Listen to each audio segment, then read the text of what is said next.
Hello दोस्तों, welcome back to the channel Srishti study point. और आपसे आज हम फिर बात करेंगे बिहार टीआरई के बारे में, लेकिन यहाँ पर आज एक बहुत अच्छी बात करेंगे। आज हम बात करेंगे शेरो शायरी की। अतुल प्रसाद जी हैं, इन्होंने ट्वीट किया है और ट्वीट इतना अच्छा है, आप अगर उसको पढ़ेंगे और जो अभ्यर्थी इस टीआरई से रिलेटेड हैं उनके लिए तो ये बहुत इम्पोर्टेंट है और बहुत मायने रखता है ये ट्वीट। और अभी ट्वीट किया है। और वीडियो अगर आपको ये अच्छी लगती है, आपके दिल को छू जाती है, तो लाइक कीजिएगा। चैनल पर नए हो तो सब्सक्राइब भी कर लीजिएगा। ये देखिए, ये किया है इन्होंने अभी ट्वीट। तभी हम कह रहे थे कि शेर व शायरी की बात करेंगे। और ये देखिए, 9 मिनट पहले ट्वीट किया है। इसके साथ साथ कल रात भी ट्वीट किए थे ये, जो कि पीआरटी के रिज़ल्ट को लेकर थे। ठीक है, तो उनके बारे में भी बाद में बात करेंगे। पहले हम आज बात कर लेते हैं ये लेटेस्ट ट्वीट के बारे में। ये देखिए, हम लाए हैं तूफ़ान से कश्ती निकाल के, इस राज्य की शिक्षा व्यवस्था को रखना मेरे सफल अभ्यर्थी संभाल के। अब आप इतनी लाइन को, जो बच्चे पास हुए हैं, जो सफल हुए हैं अभ्यर्थी, उनके लिए बहुत उम्मीद लगाए बैठे हैं अतुल प्रसाद जी। क्योंकि आप सभी को पता है कि बिहार की शिक्षा व्यवस्था अभी तक जो थी इतनी अच्छी कंडीशन में नहीं थी, और इतनी ज़्यादा वैकेंसी टीचर को लेकर कभी नहीं आई थी जितनी अब आई। लगभग आपको पता है कि 2.25 लाख वैकेंसी आई। और ये बीपीएससी के चेयरमैन ही थे अतुल प्रसाद जी, जो कि लगातार आप लोगों को अपडेट करते रहे हर छोटी से छोटी बात को, जिससे कि आप जो हैं भटके नहीं, है ना। क्योंकि इतनी भर्ती थी, बच्चों को लग रहा था ये जो भर्तियां नहीं होंगी। उन्होंने हर कदम पे बिल्कुल अच्छे से पूरा रिज़ल्ट निकालने तक, जब तक बच्चों का रिज़ल्ट नहीं आ गया तब तक बिल्कुल अपडेट रहा, और आगे भी अपडेट रहेंगे जब तक कि आप लोगों की ज्वाइनिंग नहीं हो जाएगी। ये देखिएगा, ठीक है। तो जब इतनी उन्होंने खुद कोशिश की है इन वैकेंसी को लेकर, तो आपसे जब वो उम्मीद कर रहे हैं कि जो बिहार की शिक्षा व्यवस्था है उसको आप सबको संभाल के रखना है, ठीक है। वो इतनी मेहनत से इस कश्ती को निकाल के लाए हैं, बहुत परेशानियों के साथ, और इतनी ज़्यादा वैकेंसी के लिए उन्होंने पूरा यहाँ पर रिज़ल्ट निकाला है। और आप जो सफल अभ्यर्थी हैं तो उनसे जो उम्मीद है उस पर खरे भी उतरेंगे। यानी कि जब आपकी ज्वाइनिंग हो जाएगी उसके बाद आप अच्छे से वहाँ पर पढ़ाएंगे। आपकी जो कर्तव्य हैं शिक्षा प्रणाली की शिक्षा के तहत, आप जब अध्यापक बन गए तो अध्यापक के रूप में आपके जो कर्तव्य होंगे उन कर्तव्यों को आप अच्छे से निभाएंगे। टाइम से स्कूल जाना, टाइम से स्कूल आना, बच्चों को अच्छे से पढ़ाना, स्कूल का मेंटेनेंस, उसके साथ साथ प्राइमरी से लेकर 1 to 5 से लेकर 9 to 10 की बात हो, चाहे 11 to 12 की बात हो, यानी कि 1 से लेकर 12 तक इन्होंने पूरा यहाँ पर वैकेंसी निकाली और काफ़ी अब टीचर दे दिए। तो उनका ये मानना है कि 1st to 12th तक जो शिक्षा व्यवस्था है वो अपडेट होगी और इस राज्य का नाम रोशन करेंगे कि यहाँ की शिक्षा व्यवस्था जो है बहुत अच्छी है। और इसके साथ साथ यहाँ पर एक बात और है कि यहाँ जो अभी फिर से 70,000 के लगभग वैकेंसी फिर आनी है। तो आप समझ जाइए, 2.25 लाख ये वैकेंसी हैं और 70,000 के लगभग वो वैकेंसी हैं। तो आप समझिए 2.5 लाख, है ना, 2.5 लाख यहाँ पर शिक्षक एक साल के अंदर भर्ती हो जाएगा।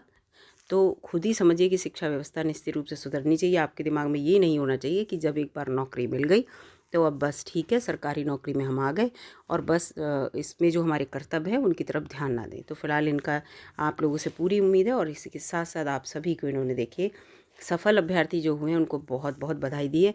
जबकि ये बीपीएससी के चेयरमैन है, ऐसा मैं इन्हें ये बात, इस टाइप के मैसेज की क्या ज़रूरत थी। उन्होंने अपना अपडेट दे दिया कि आपका रिज़ल्ट आ गया, देख लीजिए। लेकिन वो आपसे जुड़े हुए हैं, इस रिज़ल्ट से जुड़े हुए हैं और अपने अभ्यर्थी से उम्मीद कर रहे हैं। तो इस चीज़ को हमें भी ध्यान रखना है। इसके साथ साथ इनके पिछले ट्वीट देख लेते हैं हम लोग। देखिए, कल ये ट्वीट रात में आया था कि उर्दू वाला जो पीआरटी का है, क्योंकि पीआरटी में एक तो सामान्य था, ठीक है, जिसको सामान्य का रिज़ल्ट, फिर उर्दू वाला रिज़ल्ट भी था, उर्दू के साथ बंगला वाला रिज़ल्ट भी होगा, है ना। तो इसको लेकर यहाँ पर है। तो फिलहाल उर्दू का जो रिज़ल्ट है वो यहाँ पर अपडेट हो चुका है, अपलोड हो चुका है। आप जाके साइट पे देख सकते हैं और साइट पे दिख भी रहा है। इसके साथ साथ यहाँ पर हम एक और देखते हैं। ये पीआरटी वाला ट्वीट था, इसकी भी पूरी लिस्ट आ चुकी है। मैंने चैनल पे अपलोड भी की है। ये इन्होंने तो ये कहा कि एनआईसी पे इन्होंने सेंड कर दिया, लेकिन ये जो है बीपीएससी की वेबसाइट पे आपको दिख रही होगी। और मैं आपको बता दूं, 995 पेज का पीडीएफ है, ठीक है, 995 पेज का पीडीएफ है और 62,000 से ज़्यादा बच्चों का इसमें सिलेक्शन हुआ है, लेकिन जो सिलेक्शन हुआ है वो माननीय सुप्रीम कोर्ट का जो डिसीजन है उसके अकॉर्डिंग ही बच्चों का सिलेक्शन किया गया है। और इसके अलावा जो बीएड वाले बच्चे हैं, फ़िलहाल जो बच्चों का मैसेज आ रहा है बीएड वाले बच्चों का सिलेक्शन यहाँ पर अभी नहीं हुआ है। अभी इन्होंने डिप्लोमा वाले बच्चों को ही लिया है, ठीक है, क्योंकि उन्होंने कह दिया कि सुप्रीम कोर्ट के अकॉर्डिंग ही हम यहाँ पर रिज़ल्ट निकाल रहे हैं। लेकिन उसके साथ एक लेटर, इस लेटर में जो लेटर आपने कल देखा होगा, एक लेटर आया, उसमें ये कहा गया कि अगर सुप्रीम कोर्ट इसके अलावा कोई और डिसीजन देती है, क्योंकि कोर्ट में रिट पड़ी हुई है जिसकी सुनवाई 20 अक्टूबर को है। इसी वजह से आपको पता है केवीएस की जो पीआरटी की वैकेंसी है उसको लेकर भी अभी जो है कुछ क्लियर नहीं कहा जा रहा है।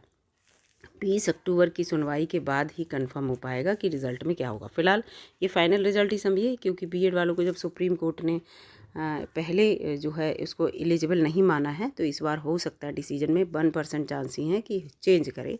फ़िलहाल बिहार वाले ये कह रहे हैं कि इस बार मौका बिहार टीआरई में दे दिया जाए बीएड वालों को, क्योंकि फॉर्म भरवाया था, बच्चों ने पेपर भी दिया, और तो इस वजह से अगली बार जो होगा वो बिल्कुल according to supreme court decision ये किया जाएगा।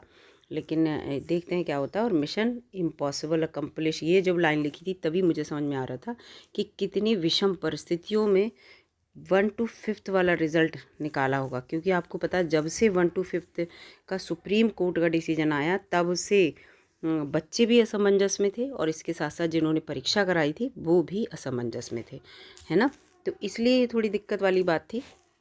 फ़िलहाल ये जो इन्होंने पूरा यहाँ पर लिखा है शेर, इसको थोड़ा अपडेट करके या इसको अपनी शिक्षा प्रणाली के अकॉर्डिंग इसमें थोड़ी सी लाइन चेंज करके बहुत ही अच्छा है। बच्चों का मन खुश करने वाला है, बच्चों के मनोबल को बढ़ाने वाला है, और बच्चों में जो है मोटिवेशन लाने वाला है ये।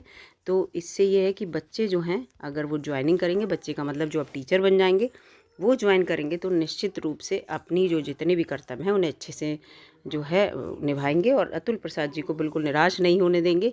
वो ये कहेंगे कि इतना मेहनत से जब हमने रिज़ल्ट निकाला है तो आपको उसमें जो है मेहनत करनी चाहिए। तो यहाँ पर ये पूरी वीडियो थी, मैंने आपको पूरी यहाँ पर ये इनका ट्वीट जो है दिखाने की कोशिश की। अगर वीडियो आपको अच्छी लगी दोस्तों तो लाइक कीजिएगा, और चैनल पर नए हों तो प्लीज़ सब्सक्राइब करके ही जाएगा। इस तरह के अपडेट मैं देती रहती हूँ। धन्यवाद।